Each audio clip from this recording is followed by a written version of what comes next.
Launched in 1977, the Atari VCS, later renamed the Atari 2600, wasn't the first video game console, but it definitely was the first popular video game console, selling roughly 30 million units during its lifetime.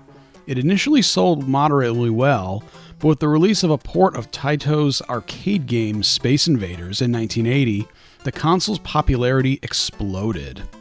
Every arcade video game developer, and even companies with absolutely no business developing video games, wanted in on the home console phenomenon. One of the arcade companies looking to break into the home market was Nintendo. Nintendo would change the entire video game landscape with the launch of the Nintendo Entertainment System. But prior to releasing their own console, Nintendo tried their luck with the consoles already on the market at the time, including the 2600. None of these games were developed by Nintendo directly. Nintendo simply licensed their arcade titles to various other companies such as Atari, Parker Brothers, and Coleco. The Atari 2600 would see 4 Nintendo arcade games released between 1982 and 1983, some of which were reissued in the late 1980s. Today, I'm going to take a look at all 4 of them. This review covers the officially released games only, so no hacks or homebrews made recently are going to be covered. I'll start with a Nintendo classic, Donkey Kong. Released 2 years earlier in the arcades, Donkey Kong, the title character, kidnaps Mario's girlfriend, Pauline. Mario must traverse girders of an unfinished building, a cement factory stage, an elevator stage where he dodges giant springs, and finally comes face to face with the giant ape on another unfinished building where he must remove the rivets to take down Donkey Kong. Each stage is on a single screen, and once you defeat Donkey Kong, the game loops with the difficulty increasing. The Atari 2600 port was developed and released by Coleco. This version only features the initial girders stage and the final stage where you must take the rivets out. It loops like the original, and again with increased difficulty. The graphics are pretty plain. Mario looks like he's wearing a pair of long underwear instead of his typical blue shirt and red overalls of the era.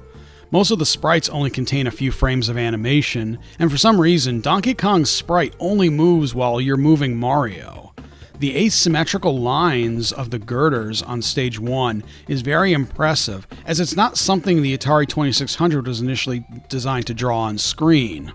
The gameplay is pretty responsive, and the hit detection is spot on. Mario is easily able to jump over barrels or fireballs. In fact, his jump is a little better in this version than even in the arcade, as he stays in the air a little bit longer.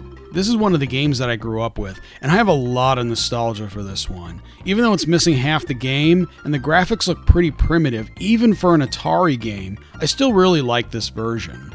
I would play it for hours and hours with my dad when I was a kid, competing for the high score.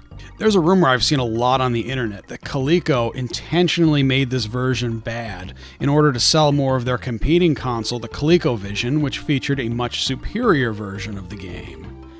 This makes absolutely no sense. If you bought an intentionally low-quality product from a company, why would you want to buy another product from them? Also, the developer, Gary Kitchen, who also developed 2600 games like Space Jockey, Pressure Cooker, and Keystone Capers, has completely debunked this rumor. He had to develop it in about 3 to 4 months max, and only had a 4 kilobyte ROM cartridge to work with, even though most games at the time were 8 kilobytes. Coleco would also release Donkey Kong Jr. This time, Mario has captured Donkey Kong after the first game, and it's up to Jr. to rescue him. I should point out that Donkey Kong Jr. in this game is the Donkey Kong from the Donkey Kong Country series, which makes the original Donkey Kong Cranky Kong. This time, 3 of the 4 arcade stages are present. You have the Jungle Vine stage, the Chain stage where you have to move the keys to the top of the screen, and the Electrified Floor stage. The graphics haven't improved over the original, and in some cases they seem worse. The Donkey Kong Jr. sprite looks strange, and the enemy alligators that Mario releases are too small and don't look like anything in particular. They're just a bent line. The gameplay also takes a little bit of a hit in this one. As you're climbing, you can get stuck on platforms, leading to a cheap death. The hit detection is spot on, but controlling Donkey Kong Jr. on the ropes with an Atari controller is very difficult.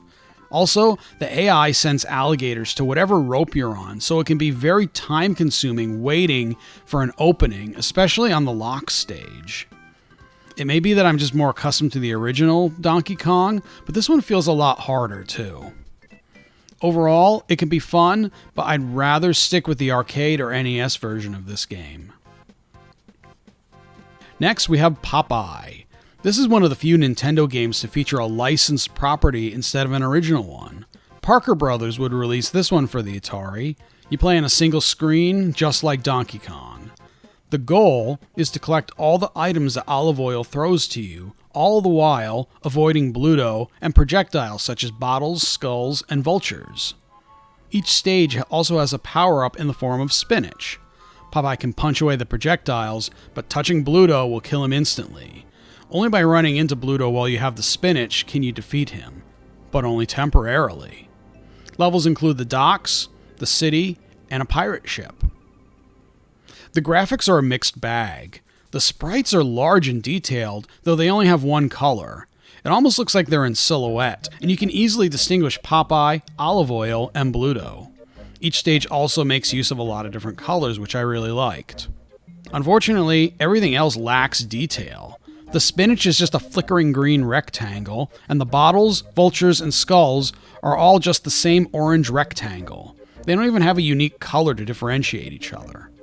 The hearts and music notes that Olive Oyl drops look okay, but in the final stage, she's supposed to drop letters that spell help, at least in the arcade version. In this one, they're just X's. I guess that means she's already dead or something? I don't know. What's really surprising about this game is that there's actual music that plays during all of the stages. All the music from the arcade game is here, including the Popeye theme, and music is uninterrupted by the sound effects. Definitely impressive for the 2600, as very few games contained music tracks other than a short opening intro. The game controls like the arcade game, and it's a very good port. The one complaint I have is that the game is just a big collect-a-thon and can get boring before you get through a single stage, as you need to collect 20 items that slowly trickle down the screen. Definitely a recommend if you like this type of gameplay. Finally, we have Nintendo's favorite plumbing duo in Mario Brothers. This is the original arcade single-screen game featuring Mario and his brother Luigi. This one was released by Atari themselves. You play as Mario in single player, and a second player can join in and play simultaneously as Luigi. The goal is to kill all the enemies on each stage. You knock them over by punching the platforms below, then kick the enemy. If they get to the bottom of the screen, the enemy will enter the warp pipe and start back up at the top. Each enemy has a different movement pattern, and all of the enemies from the arcade are here. You've got the shell creepers, the sidesteppers, and fighter flies. Later levels even include the slip ice enemies that explode, turning a platform into ice. After you kill the enemy, a wafer will appear out of one of the warp pipes at the top. And yes, they're wafers in this, not square coins. The bonus stage does feature round coins that you can collect. You also have a POW block that will punch out all of the enemies. It's that orange box towards the bottom of the screen. It has 3 uses and will regenerate every 10 levels. When only one enemy remains, it'll become much faster and more difficult to catch. There are 4 modes in both single and 2-player. Depending on the mode, you'll start with 3 or 5 lives and can cycle the fireballs that chase you on or off. The sprite artwork is really good and faithful to the arcade original. Other things like the warp pipes and the POW block are pretty basic geometric shapes though. Despite some graphical cutbacks, this is the best looking of all the Nintendo games on the platform, and really shows that the 2600 can produce some good looking graphics. Additionally, the game is able to put both Mario, Luigi, 2 enemies, and 1 fireball on the screen at the same time with a minimal amount of flicker. Just like the arcade, there's no music that plays during the stage, which does make the game seem a little empty. All you'll hear is Mario and Luigi's footsteps and the sound of hitting enemies and picking up the wafers.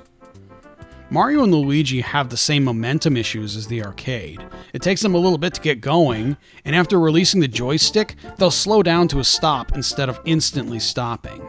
The jumps can be a bit awkward too when trying to jump to a platform, especially when you're too close to the platform you want to get onto. It definitely takes some practice, but it's consistent with how they control in the arcade. With multiple game modes and numerous stages, this one has the most replay value of all of the Atari Nintendo releases. Definitely a recommend if you have a 2600. Well, there you are, all of the Nintendo games released on the Atari 2600. I hope you found this review interesting, and let me know if you like these Atari reviews. There are plenty of other developers that I can take a look at in the future for the 2600, like Namco and even Sega. Thanks a lot for watching. I'm Retro Gaming Knight, and I'll see you in the next video.